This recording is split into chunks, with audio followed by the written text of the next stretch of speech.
What are the realistic expectations men and women should have about their sex drive once they're over 60? Is there anything that would help increase it? Yes, of course. Lifestyle, exercise big time. And, taking a rest once in a while. We need to take vacations. 70% of Americans don't take vacations. And 70%, no, I say 50% of Americans don't take vacations. 70% hates their job. So this is a bad mix. So, yes. So intimacy, libido, sex. I just talked to somebody who says her partner has to take, what's it called?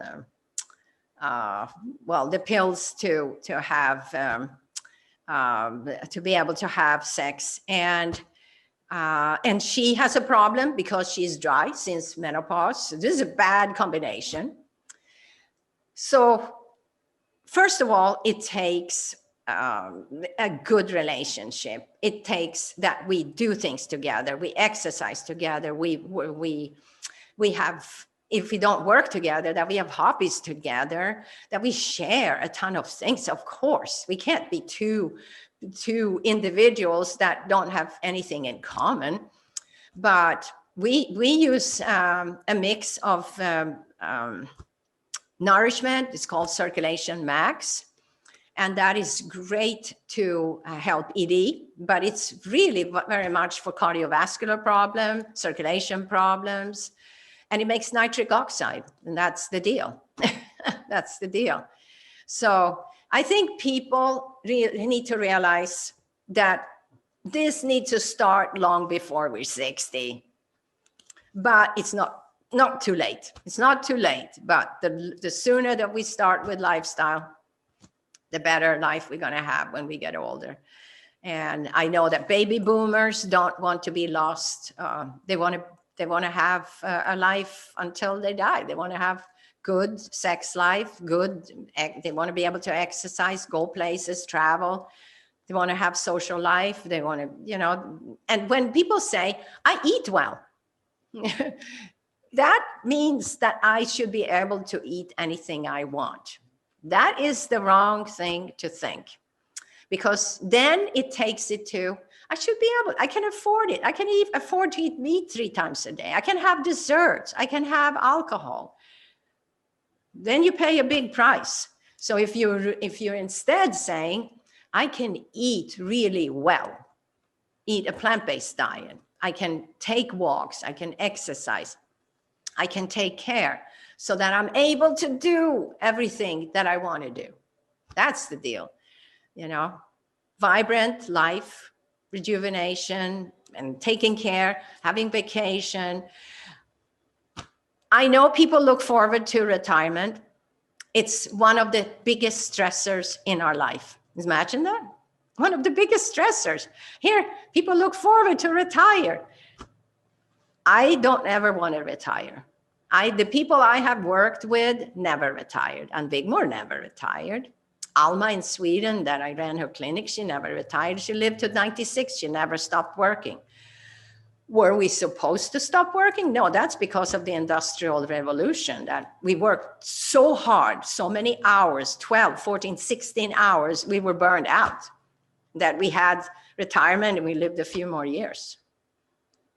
Not the life. We need to change the way we think about shifts working and how much do we need? How many things do we need in our life? How many things do you need in your life? You need yourself. You need a family that you can take care of, that stays healthy, that you can teach as much by being an example. What can we do to prevent against bone fractures? There was a study that came out recently saying vegans have more bone fractures. What did you think about this? Mm-hmm.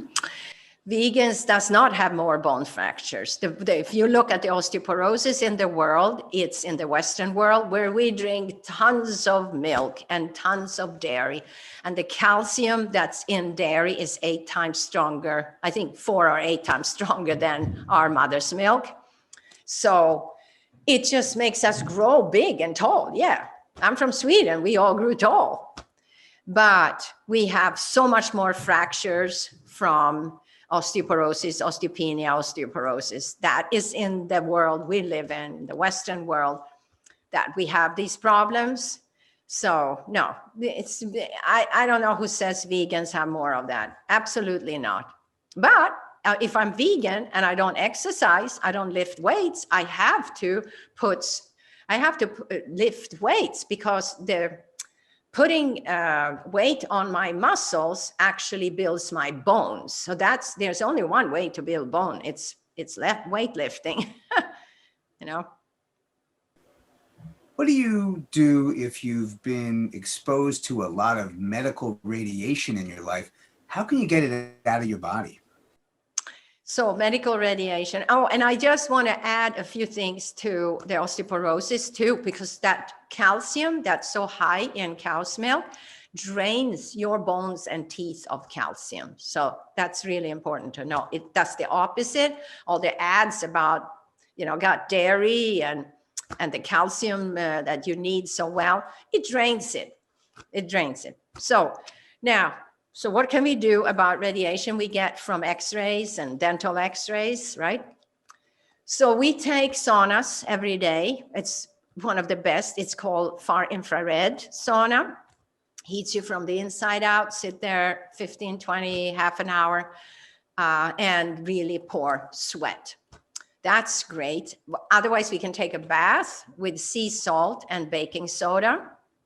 So baking soda is a great help. I take a cup of sea salt, a pound of baking soda.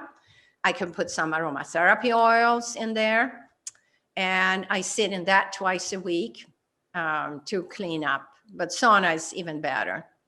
And then, of course, I want to eat the pure, rich diet too to help that. And we can take implants here we do wheatgrass implants.